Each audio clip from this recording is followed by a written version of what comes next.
like ease and elegance. Like, I think like my passion and how I started doing this type of work, or what I felt like was unique in what we did, was I'm so excited about the neuroscience of it. So part of the work I did in healthcare, was also coaching physicians struggling with burnout. So there's high rate of burnout in medicine. And so I learned a lot about neuroscience and the brain and stress and mindfulness and all those things. And I think creating like an organized system and having like an organized space, like when people are like, you can see right here, like little plug, but so I wrote a book. It's all about the neuroscience of organization and why we feel different, why we feel better, and I love the feedback. Women were like, oh my God, it totally makes sense now. Cause I'm like, there's nothing wrong with you. Like when your desk is clear and you feel better, that is your brain reacting.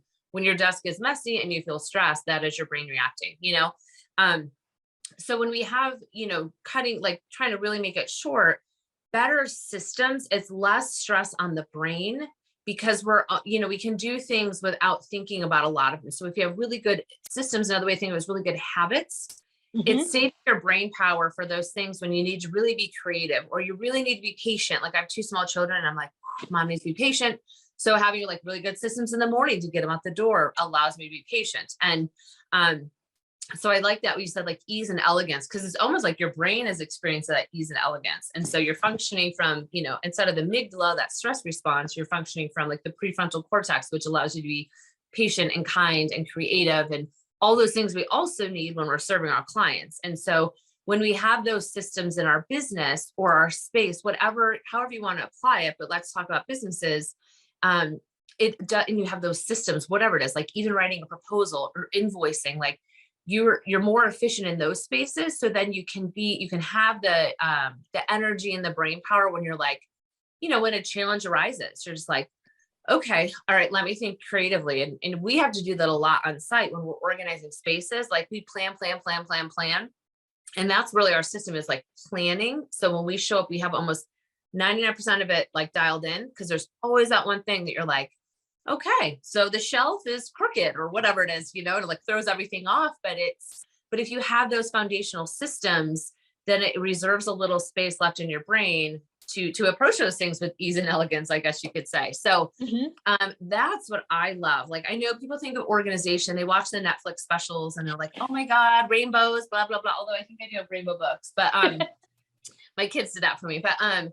But it's really about, if it is rainbow or whatever it is, like, how does it help you in life? Like, how does that system help you? Does it allow you to be, like I said, more patient with your family? Does it allow you to be more effective in your business? Does it save you time? Does it save you money? Does it allow you like just to have less stress and have that physiological toll that stress can take on it? So I could go on and on, but yeah, so that's what I love about systems. So where we place things, how we invoice our clients, whatever it is, how we communicate with them. The more effective systems we have, it changes our brain and it just allows us to show up differently. So, and then you mentioned like our business and our systems, but yeah, I think it's, we have a really consistent process in our business. We customize all our solutions for our clients, but we have a really consistent process that we want all the touch points just to be really streamlined. And then also like, I'm always like, oh my God, how can we do this differently? Like when we use like a project management software and I'm like, so there's 2 clicks, but can we do it in 1 click? You know what I mean? But working in the corporate setting and healthcare doing this, like literally that's what you would look at. Like we're doing this in 5 clicks or we're doing this in 10 steps. How can we cut it down? Because that's time, money, quality, energy, that kind of stuff. But my team always like, can we do it better? Can we do it better? Can we do it differently? But so we're always looking to create systems that are efficient, but yet really represent the brand that those clients, again, like every time they interact with us, they're just like, so glad I'm paying this money, because that's what I tell my team. I'm like, over the top. Like when we're like organizing a sock drawer, I'm like, line them right up. And I don't care if the client will never do it again.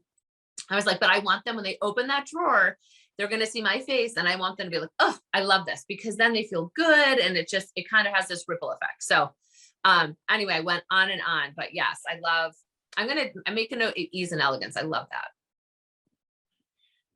That's beautiful. And I love that you love to geek out on the neuroscience. That's something that I'm really passionate about too, with my background as a peak performance coach. And that was honestly one of the most important principles I learned about peak performance. This idea of, the way I always think about it is leveraging friction. It's the idea that in most of our everyday life, we want to reduce the friction for all of our goals and all of the things we want to accomplish. We're trying to reduce the amount of friction to make things feel easier, simpler. But then you can also leverage friction, because when we have our bad habits that we want to avoid, you can add in the friction to make it harder for yourself to, do the things that you don't want to find yourself doing.